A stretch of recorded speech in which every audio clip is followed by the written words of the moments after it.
Welcome to DRP education. આજના વિડીયોમાં આપણે સાદુરૂપનો એક પ્રશ્ન જોવાના છીએ। અહીંયા પ્રશ્નની અંદર તમારે એક્સની કિંમત શોધવાની છે। હવે અહીંયા તમને કન્ડિશન આપેલી છે કે જો વર્ગમૂળમાં 7x³ બરાબર 49 હોય તો x બરાબર ખાલી જગ્યા। અહીંયા તમને એક ગાણિતિક સ્ટેપ આપેલું છે જેના આધારે તમારે એમાંથી એક્સની વેલ્યુ કરતા બનાવી અને શોધવાની છે। તો કેવી રીતે આનું ગણતરી કરીએ ચાલો જોઈએ। સૌથી પહેલાં જે કન્ડિશન આપેલી છે એ હું અહીંયા લખી દઉં છું કે વર્ગમૂળમાં 7x³ બરાબર 49। હવે પહેલું સ્ટેપ આપણે એ કરીશું કે અહીંયા જે વર્ગમૂળ આપેલું છે એને આપણે હટાવી દઈએ। તો વર્ગમૂળ હટાવવા માટે આપણે બે કન્ડિશન એપ્લાય કરી શકીએ। યા તો વર્ગમૂળને હું ડાબી બાજુથી જમણી બાજુ લઈ જાઉં અથવા તો બંને બાજુની કિંમતોની અંદર હું વર્ગ કરી દઉં। બરાબર, તો આપણે પહેલું સ્ટેપ વાપરીએ કે અહીંયા હું વર્ગમૂળ જે આપેલું છે અહીંયા એને હું બરાબરની જમણી બાજુ લઈ જાઉં।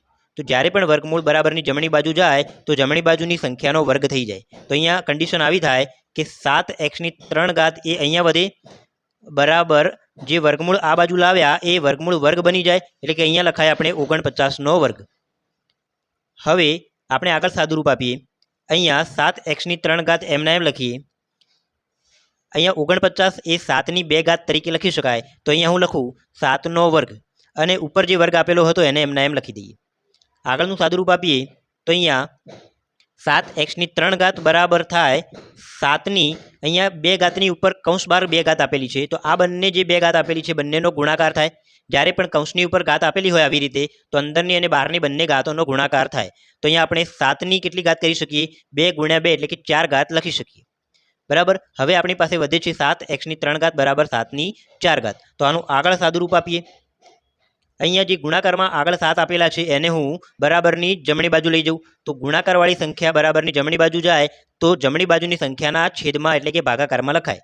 તો અહીંયા x³ વધે બરાબર 7ની 4 ઘાતના છેદમાં લખાય 7ની 1 ઘાત। અહીંયા 7 એકલા આપેલા છે એટલે 7ની 1 ઘાત જ કહેવાય। હવે આગળ x³ બરાબર અહીંયા ભાગાકારમાં જ્યારે પણ આધાર સરખો હોય તો આપણે ઘાતની બાદબાકી કરી શકીએ।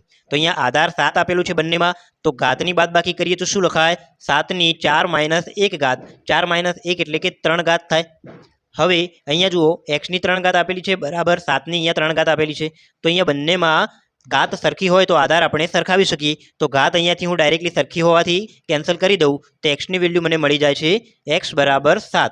તો આ આપણો ફાઇનલ જવાબ છે મિત્રો કે એક્સની કિંમત કેટલી? તો 7 મળે છે। તો અહીંયા ખાલી જગ્યામાં આપણે લખી શકીએ x બરાબર 7 એ આપણો ફાઇનલ જવાબ છે।